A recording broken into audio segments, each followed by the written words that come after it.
Selamat pagi. Mana yang terbuka dengan tema besar doa hari ini akan mempersekutukan mengenai roh harus murni. Teks Alkitab diambil dari 1 Yohanes 3 ayat 21. Saudara-saudaraku yang kekasih, jikalau hati kita tidak menuduh kita, maka kita mempunyai keberanian percaya untuk mendekati Allah. Sebetulnya roh itu sendiri tidak mudah tercemar. Roh bisa tercemar kalau hatinya tercemar. Hati adalah pintu masuk dan keluarnya roh. Jika hati tertutup, Tuhan pun tidak bisa masuk ke dalam atau keluar dari roh kita. Jadi keberadaan roh banyak ditentukan oleh keberadaan hati. Itu sebabnya jika hati kita tercemar, maka roh kita pun tercemar. Jika hati kita murni, maka roh kita pun murni. Hati terdiri dari pikiran, emosi, tekad, dan hati nurani. Misalnya pikiran Anda najis, maka ketika roh keluar, karena kenajisan pikiran Anda, ia tercemar. Atau ketika emosi Anda tidak bersih, maka ketika roh keluar, roh pun tidak bersih. Atau karena tekad Anda tidak tepat, maka ketika roh Anda keluar, akan menjadi tidak tepat juga.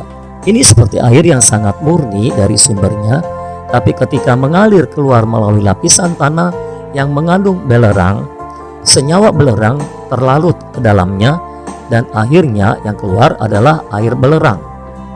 Jadi pencemaran roh terjadi ketika roh itu keluar melewati manusianya. Jika ingin memiliki roh yang murni, maka hati kita harus murni.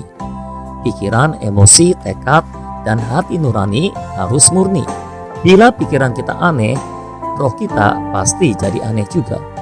Jika kita tidak dapat mengendalikan emosi kita, maka ketika roh bergerak, roh kita pun menjadi tidak stabil, tidak terkendali.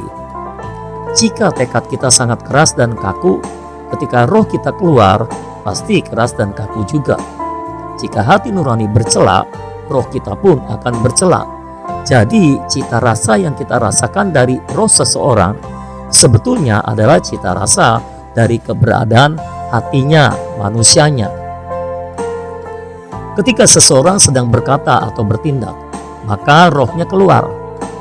Keluarnya roh harus melalui hati, yaitu hati nurani, pikiran, emosi, dan tekadnya.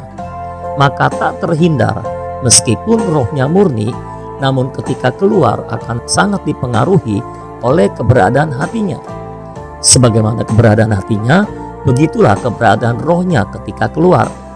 Yang kita rasakan adalah rohnya.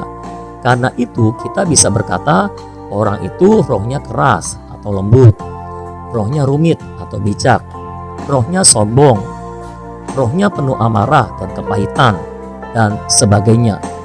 Itu semua sebetulnya adalah cita rasa manusianya, keberadaan hati nurani, pikiran, emosi, dan tekadnya.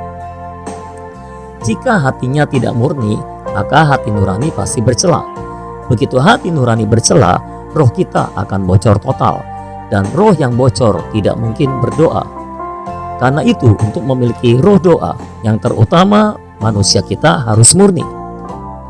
Jika manusia kita murni, roh pasti murni, hati nurani pun tak bercela.